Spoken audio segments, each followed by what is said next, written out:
Hello, this is Patrick from XPression, and I'd like to introduce you to the XPression Video Coder application for transcoding videos into the XPression Video Coder format.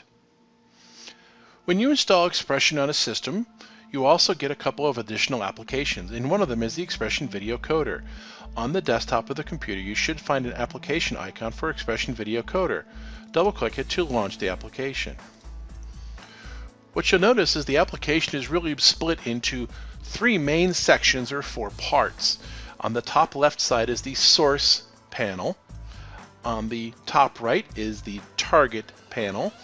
On the bottom is the job and render queue. On the left is the jobs list. And on the right is the render queue.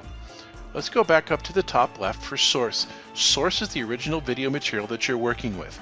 And by default, the XPression Video Coder application will work with any video for Windows file that could be read on your computer, or any QuickTime movie that can be read on your computer. Meaning if you have the codecs installed, then you have QuickTime installed, any of those particular video file formats should work. Same thing with a video for Windows, basically AVI file formats that use a codec that can be read by Windows.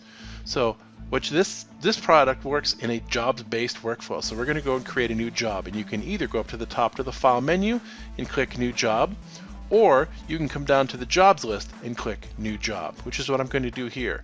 That automatically opens up a video source file, and I'm going to choose one here that's a movie file. It's an MOV, it's an MPEG file. I'm going to double click to launch it. It's a countdown, and what should happen is it should populate the source panel with the video countdown, and there you see it. You can see in the video source information area the file path and the file name of what you're working with, and if there's any alpha information that's provided with it. For example, this is shaped, should be pre-multiplied, but you can also tell it that it's unshaped or to ignore. And when you make that change, you also have the opportunity to come over to the target properties, and you can change the channels from 32-bit to 24-bit or back to decide how you want to handle that. Frame rate should be matching. I'm working with a 2997 video frame rate, and I'm going to tell the system I want to work in progressive fields. That's the way I'm working here.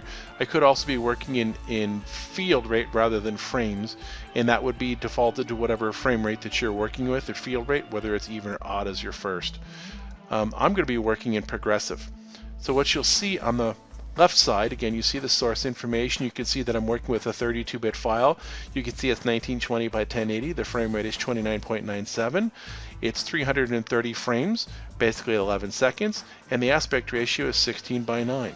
If I come over to the target area, my frame rate is 29.97. I'm working in a progressive, and my color depth is working in RGB.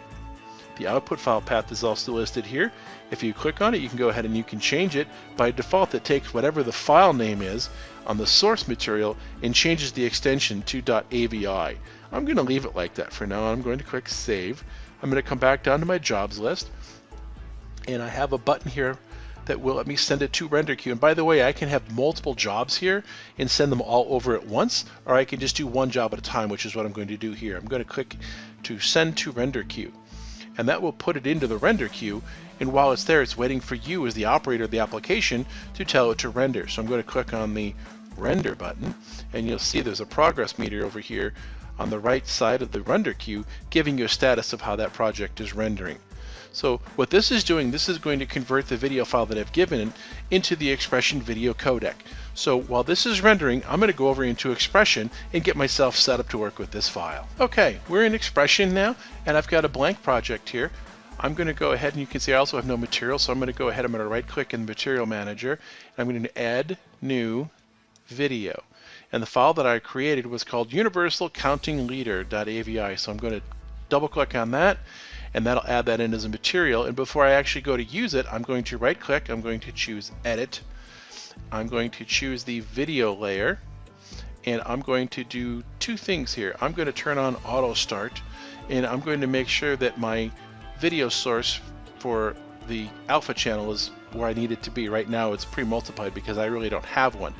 When I click on OK, that sets the properties for it. Next thing we're going to do is I'm going to add a quad to my scene, and I'm going to double click on my new material to add that in. What you can see right away is I now have that video playing as a source.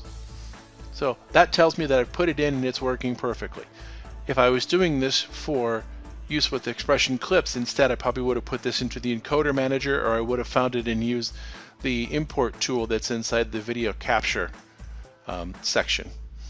So that's how I bring in a video file that came into me from QuickTime and put it into XPression.